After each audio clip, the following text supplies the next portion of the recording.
L'Afrique subsaharienne est l'une des régions du monde où le niveau de fécondité reste élevé, selon l'Organisation mondiale de la santé. En Afrique de l'Ouest, plus de 34% des adolescents de moins de 18 ans ont déjà un enfant. Une situation qui inquiète le gouvernement burkinabé et qui justifie la tenue de cet atelier sur la fécondité des adolescents et jeunes en lien avec le dividende démographique.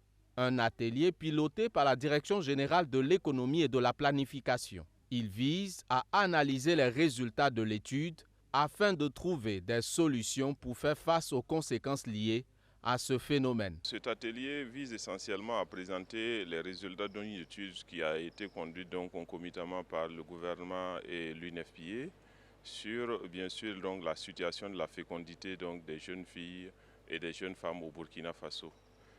Nous allons présenter les grandes conclusions de cette étude. Et l'étude a fait également un lien avec la capture du dividende démographique.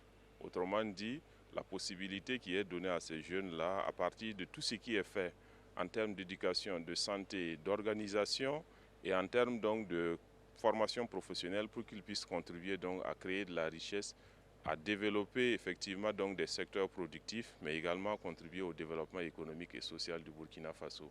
Cet atelier est aussi un cadre d'échange et de partage d'expériences. Il est accompagné par le Fonds des Nations Unies pour la population, partenaire dans la mise en œuvre de ce programme. Nous avons accompagné cette étude-là pour permettre d'avoir des actions plus éclairées encore sur les adolescents et les jeunes. Mais il faut dire qu'avant cette étude, il y a des actions qui sont menées avec l'appui de l'UNFPA.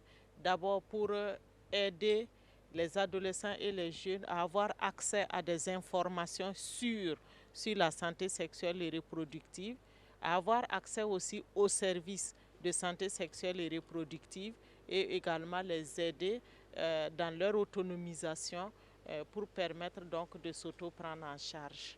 Cette session regroupe experts, chefs de mission diplomatiques et cadres de l'administration publique. À l'issue de cet atelier, il est attendu des recommandations et résolutions visant à réduire le taux élevé de fécondité au Burkina Faso.